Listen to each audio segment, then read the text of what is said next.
हिने तर तुम्हा सगळ्यांचा सगळ्या जगासमोर तमाशा केलाय, त्याचं काय?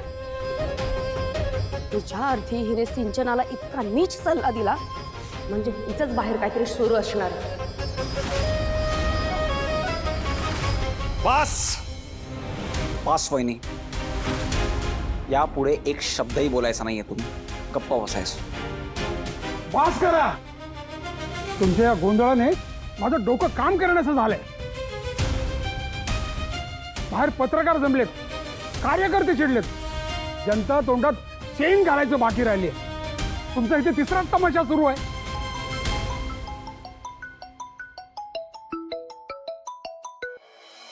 हॅलो. हो हो हो, मागच्या दारानेच आहे तुम्ही.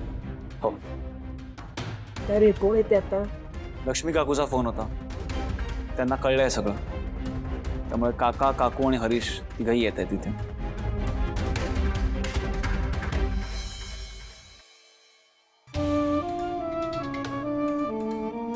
हो.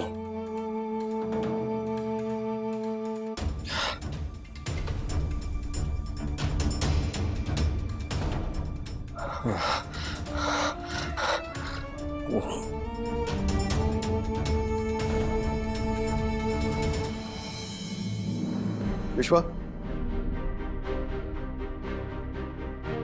विश्वा, हे सगळं काय चाललंय? बाबा, तुम्ही करून काम करणार होता ना? हे माझ्या प्रश्नाचं उत्तर नाहीये. हे सगळं काय चाललंय? रात्रभर कुठे होतास तू? का का असं वागतोयस तू? एक बाप म्हणून मी कुठे कमी पडलोय सांग ना मला. तुला जे जे हवं ते मिळतंय ना, मग का असा विचित्र वागतोयस? हे बघा बाबा, मला आत्ता या विषयावर काही बोलायचं नाहीये. एकतर मी रात्रभर झोपलो नाहीये, त्यामुळे डोकं धरले, मला त्रास होतोय. हे बघा, मला ना तुमच्याशी काही खोटं बोलायचं नाहीये, पण आत्ता या विषयावर प्लीज नको बोलूयात.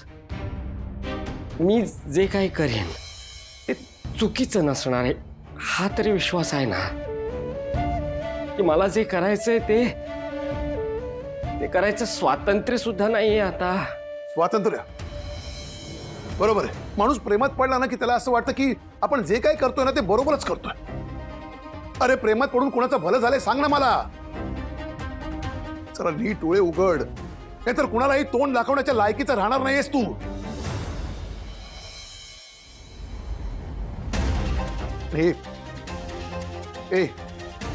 हे सगळं काय आहे? हे मेकअपचं सामान, ही साडी, हे काय सगळं?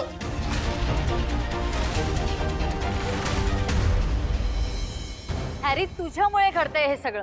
तू रिस्पॉन्सिबल आहेस ह्या सगळ्याला. का वागलास माझ्यासोबत असं? मी काय केलंय? पण मला कळलंय सगळं, त्यामुळे खोटं बोलायचा प्रयत्नही करू नकोस. तुला लाज वाटत नाही असं सगळं करताना? हे बघ, तू काय बोलतेस आणि कशाबद्दल बोलतेय ना, मला काहीही कळत नाहीये. मला तुझ्या गर्लफ्रेंड बद्दल कळलंय आणि आता खोटं बोलायचा प्रयत्नही करू नकोस. सिंचना, तू काय बोलतेस? काय तू गर्लफ्रेंड? हरीशची गर्लफ्रेंड? तुमच्या मुलाची. मला प्रश्न विचारण्यापेक्षा त्यालाच विचारा ना. अहो बाबा, तुम्ही हिच्यावर काय विश्वास ठेवताय? आई बाबा, मी खरंच सांगतो, माझी कुणीही गर्लफ्रेंड वगैरे नाहीये. आणि सिंचना, तू जे काही बोलतेय त्याला काही बेस तरी आहे का? बेस? मग सोशल मीडियावर ज्या मुलीसोबत फोटो टाकले होतेस ते काय खोटं होतं का? अगं, कुठले फोटो? कोणत्या फोटो बद्दल बोलतेस तू? थांब. ही आठवते ना, ही का हिलाही सोडून दिलंस? अगं बाई, ही मुलगी माझी गर्लफ्रेंड आहे हे कोणी सांगितलंय तुला? आई, हे बघ, अगं, या मुलीला ही माझी गर्लफ्रेंड समजतीये.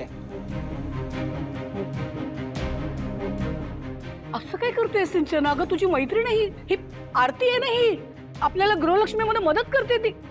तिचा आणि हरीशचा काय संबंध असणार? मला वाटलंच होतं तुम्ही तुमच्या मुलाचीच बाजू घेणार. अगं नाही. तेच तू, असं अजिबात नाहीये. यापूर्वी जेव्हा केव्हा तुझं आणि हरीशचं भांडण झालं होतं, नेहमी आम्ही तुझीच बाजू घेतली आहे, विसरू नकोस. हो का? मग या फोटो खाली जे कॅप्शन लिहिलंय त्याचं काय? हे बघा. हरीश काय म्हणते? हरीश, हे सगळं काय आहे? सॉरी बाबा, सॉरी आई. ॲक्च्युली तो फोटो मी मुद्दामच अपलोड केला होता सिंचनाला त्रास व्हावा म्हणून. खरं तर हा फोटो खरा नाहीये बाबा. हा AI जनरेटेड फोटो आहे. आत्ताच्या आत्ता मी तुम्हाला असे हजारो फोटो बनवून देऊ शकतो इथेच. अरे पण का? कशासाठी स्वतःच्या बायकोच्या मनात असा गैरसमज निर्माण करायचा? आई मग मी काय करू सांग ना. ही माझं काहीही ऐकून घेत नव्हती आणि सगळ्यात महत्वाचं म्हणजे तुम्ही घरी कोणीही नसताना ही माझ्याकडे डिवोर्स पेपर घेऊन आली होती. काय सिंचन अगं काय म्हणतोय हा? डिवोर्स?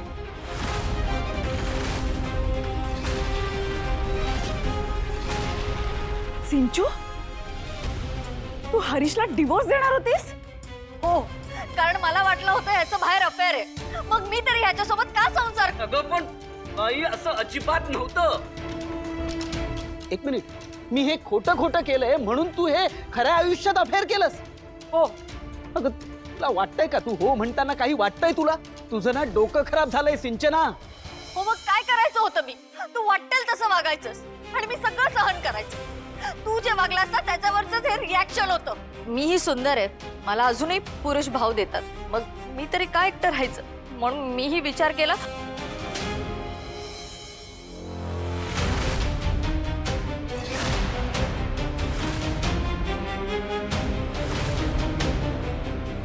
सिंचना, तू आज मला खूप जास्त हर्ट केलं. हा सिंचना बाळा का असं वागली असशील तू?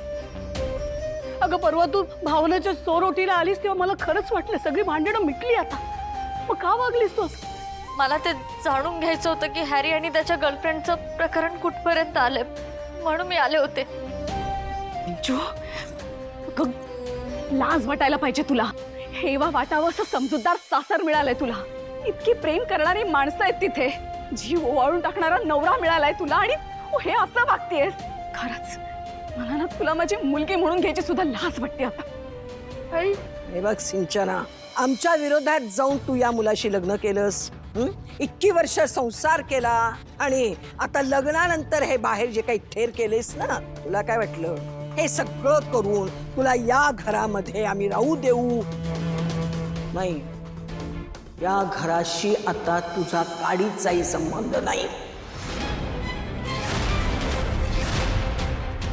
चालते हो इथून, अगं आजी पण ऐक तरी. चालते हो इथून. पप्पा तुम्ही ऐकलं ना आजी काय म्हणते ते? मी तुम्ही जर मला काढलं तर मी कुठे जाऊ? ते घर तुझं नाहीये सिंचना. तुझं घर तुझं सासर आहे. तुला तुझ्या चुकीची शिक्षा मिळायलाच हवी. तिथून पुढे या घराचे दरवाजे तुझ्यासाठी बंद असतील. दादा